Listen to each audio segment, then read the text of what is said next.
Hi, how are you today? Thank you for tuning in to this broadcast. I am Dr. Eurydice with Eurydice, sole proprietor. Eurydice is a MBE, WBE, BEP, DBEP certified consulting firm. We are certified on the city, state, county, and federal level, here to serve you. I am a 501c3 specialist and grant writer. I have been doing 501c3 since December 2004 and writing grants since April 1985. Have 30 plus years of experience in both areas. So, if you need to contact me, if you need a 501c3, if you have an idea, excuse me, in regards to setting up a nonprofit, you can contact me. I can tell you if that idea is feasible and fundable. Those are two F words, feasible and fundable. Okay, so that you don't waste your time, my time, the community time. I want you to be successful. So, you need a 501c3, contact me. You need a grant writer, contact me. Okay, I've been writing grants for 30 plus years. I have helped churches, schools, nonprofit to acquire over 3 million in funding, and I have even received funding for my business. So I tell you, here's the beauty. Back in the day, the nonprofit was primarily getting all the grants. And if you had a for profit, you either had to ask families and friends to chip in to help you launch your business, or you maxed out your credit card, or you had to raise some money in order to start your business. But since COVID hit, I have never seen it like this for small businesses or entrepreneur or solopreneur. Back in the day, it would be maybe, I would say, 3, 4 grants, if that. But now every day grants are coming across my desk from various sources. I have about 8, 9 different sources that send me email with tons and tons of grant information. So I am available to help you. My information is scrolling across the screen. My name, my email, my website. Uh, I have my information. Please subscribe to the YouTube channel. Leave a comment, hit the notification bell, and we're gonna get started. This is part 10 of the series, the 11 different ways to use the 501c3. This came about because I found out, that after my clients got their 501c3, they didn't know what to do with it. All anybody knew was, I want a 501c3. I need a 501c3 for grant. That was it. But the 501c3 is so much more than grants. There's tax exemptions and benefits that come with 501c3 status for your the nonprofit. Okay. Um, so this is, I'm sure, the video that everyone been wanting to hear, and I purposely left it towards the end. I believe we have one more video. I got to go through my notes. So we're going to talk about grants today. I have had people to call me up and say, Dr. Moore, my nonprofit need grant money. Then my response would be, do you have a 501c3? No.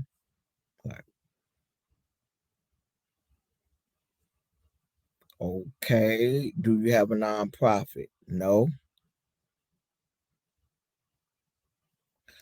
Funders do not give to individuals. They give to organizations. They give to businesses. They do not give to individuals.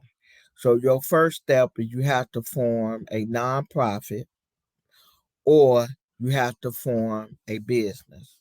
So this particular video is for both nonprofits and for-profit businesses.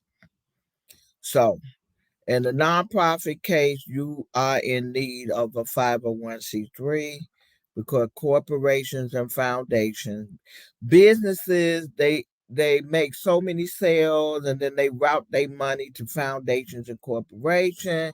They make a promise that they're here to help the community. They want to give back, but they got to have proof. They have to find someone that is, a lot of funders have a mission. They have a heart for something. They might be animal lovers or they might love children.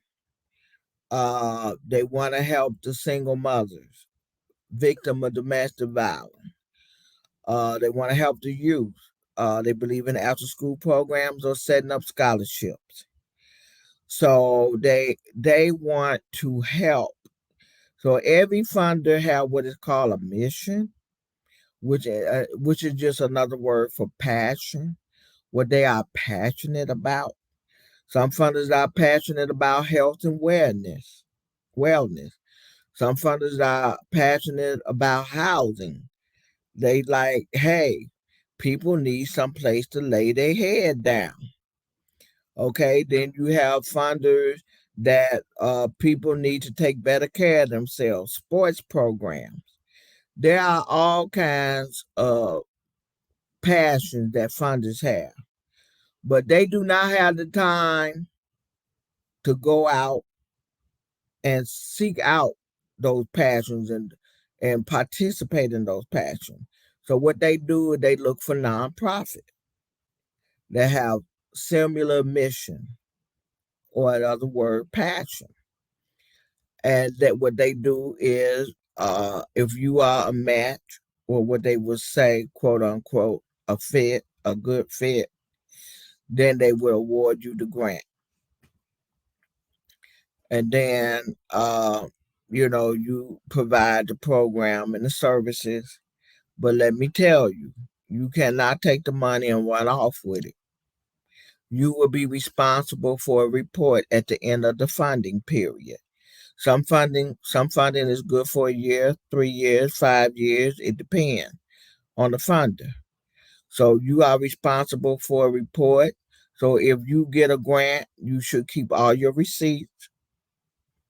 You should keep good records, especially if it's a monetary grant. If it's a restricted grant, what is a restricted grant?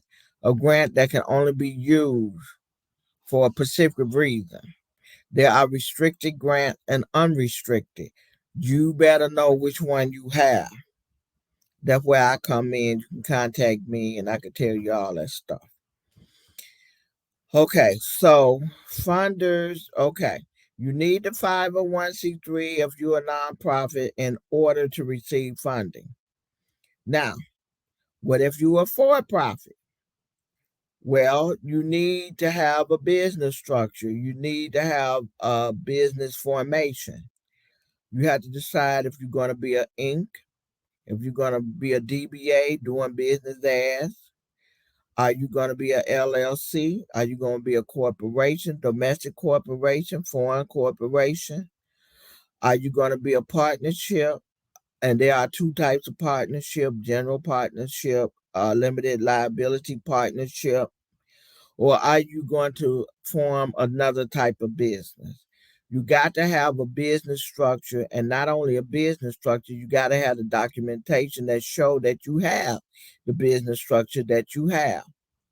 And in many cases, you need business licenses.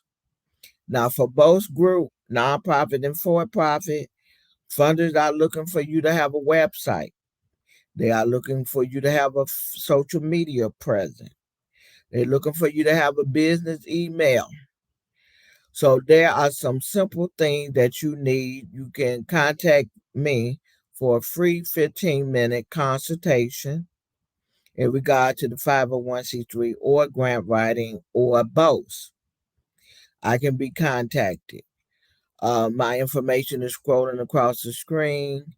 My email, my phone number, my website. The quickest way to get me is through texting. So I am here to talk to you about grants.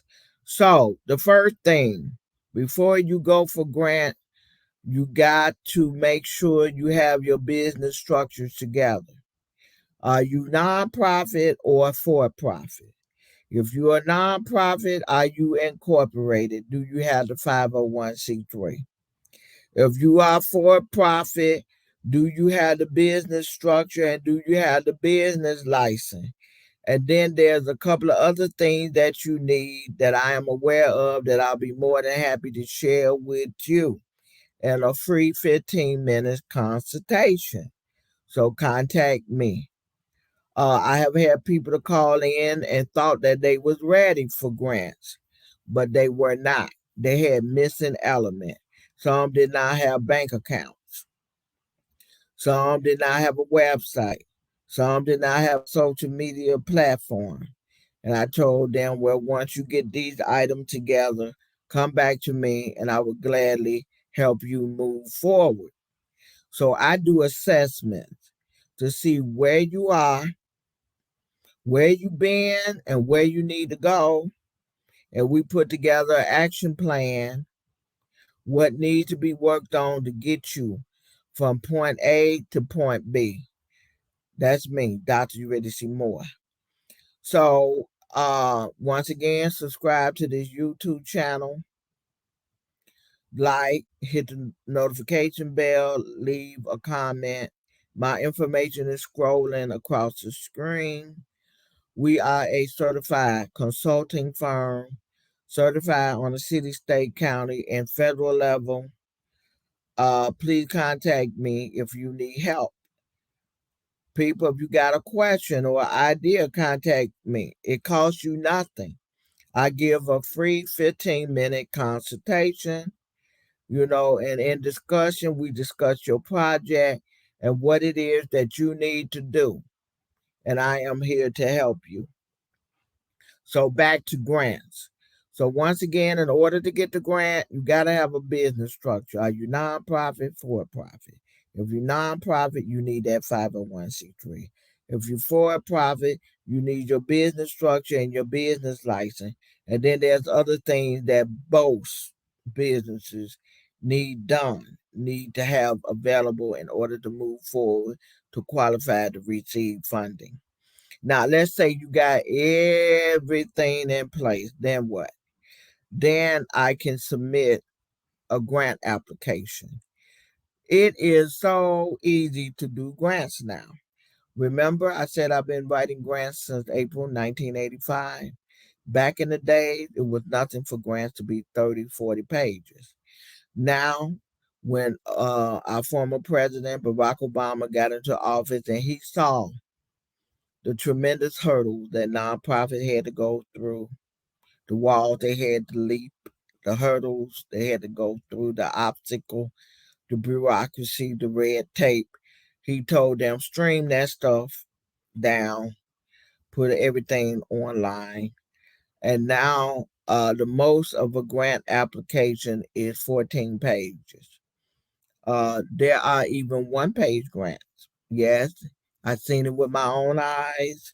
There are one-page grants. There are 2, 3, 4, 5 page, but the most is 12 to 14. The average length of a grant application is usually 4 to 5 pages. Okay, so now it is easier to do grant. You could do grants yourself. I teach workshops on how to do grants application. Now, I don't want you to get confused. There's a difference between grant application and a full-blown grant. Those full-blown grants could be 30 pages and up. My daughter Rita and I had attended a class where we received what is called RFP, Request for Proposal. That's what it stands for, Request for Proposal. We went to a training, and I tell you, that booger was 132 pages.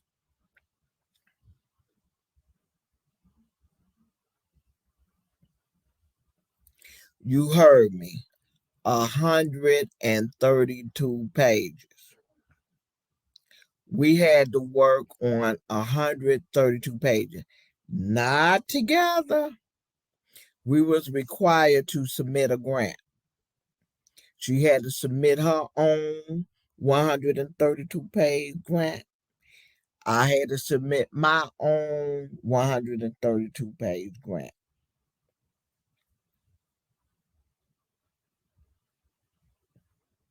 And I tell you, it took some blood, sweat, and tears, but I got the victory. I got the victory.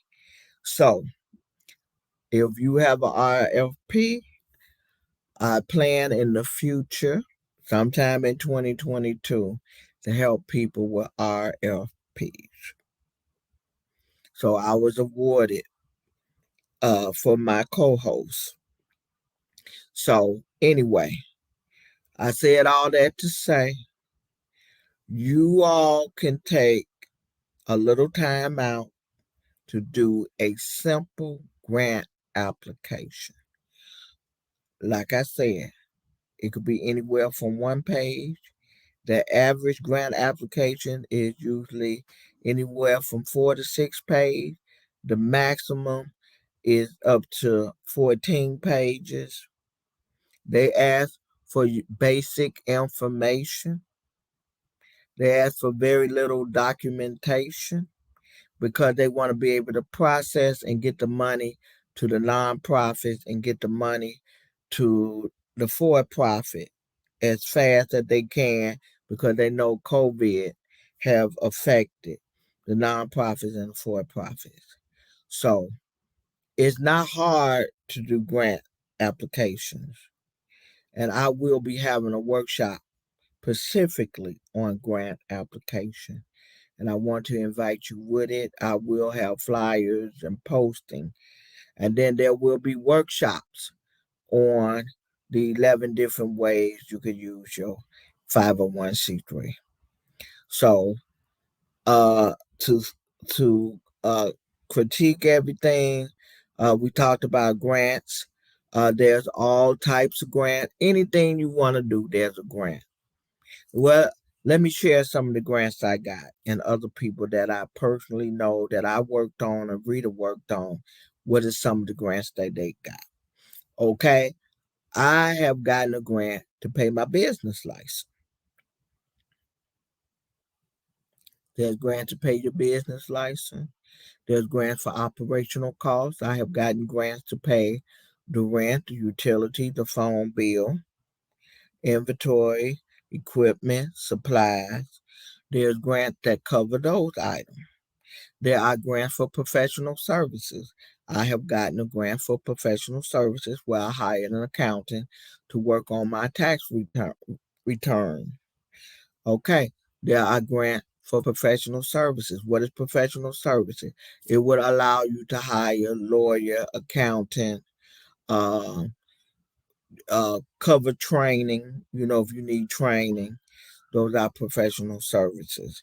There are grants where you can do purchases, purchase equipment. You can purchase software. There is grants for just about everything. I have clients that have wellness programs. She was able to get grants for that. I have someone that have a multimedia program. She was able to get grants for that. He was able to get grant for that. He was into film production and he got a grant. He has a storytelling program. He got a grant. I had one client, a church, and she was doing English as a second language. And she was offering tutoring and homework help, at her place of worship. She was serving the community with community programs, and she received several grants for her program. So, as I said, there are grants for everything. I had one client that have a women domestic violence program, and she got a grant for women.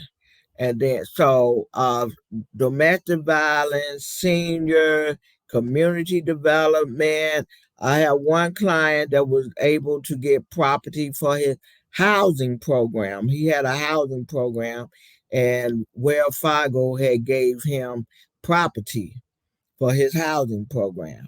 So there are grants just about for anything you want to do. There's grant for nonprofit general operation support. Mean it's like a blanket. It covers everything from A to Z, from salary to travel. You get grants for travel, uh, lodging, hotel stay. There's grants that will pay your hotel. It just grants, grants, grants. It's for real. Grants are for real. I have gotten them. My clients have gotten them. The clients that Rita have gotten them. This is for real. This is not a dream. It's not a fantasy. But you got to be prepared. You got to dot your I's, cross your T's, have all your ducks in a row. Okay, have your paperwork together to be eligible to apply. And then once you get awarded the grant, it's not over. Now you got to get into grant management. You got to manage the grant. This is where people go to jail. They say on paper what they're going to do. Money come in. They might have an emergency or a need, and they like dipping the money where I could put it back. But guess what? 9 times out of 10, you ain't going to be able to put it back. And if you cannot give account for that money, then that's called misappropriation of funds. So what happens? The grantor usually have two options. They can have you arrested, or they can ask for the money back. But in either case, you will be blackballed, because funders have meetings, they know each other, they know people, your name, the name of your organization come up, your name come up, you get blackballed, you submit grants, nobody's funding you. So make sure you want to pursue grants for the nonprofit to serve your community. Make sure you want to pursue grants if you're a for-profit to provide services and products. Okay. And then once you get the grant, it's not over. You got reporting to do. You have managing of that grant to do. And I offer a workshop on that. So if you want any more information on grants, contact me. My information is scrolling across the screen. You have my name, my website, my email, my phone number. Please subscribe to this YouTube channel. Keep us alive. Subscribe, keep us alive. Like, leave a comment, hit the notification button. And I'm signing off. We have one more part left to this series for me to come back and share. And then we just take it from there. I will be offering workshops to break things down further into details, step by step for you. I will be offering workshops. So with that being said, as you were, thank you for tuning in. Subscribe, keep us alive, like, leave a comment, hit the notification button. As you were, Anna baby, Annie girl, God bless. Have a good night, or day, or morning.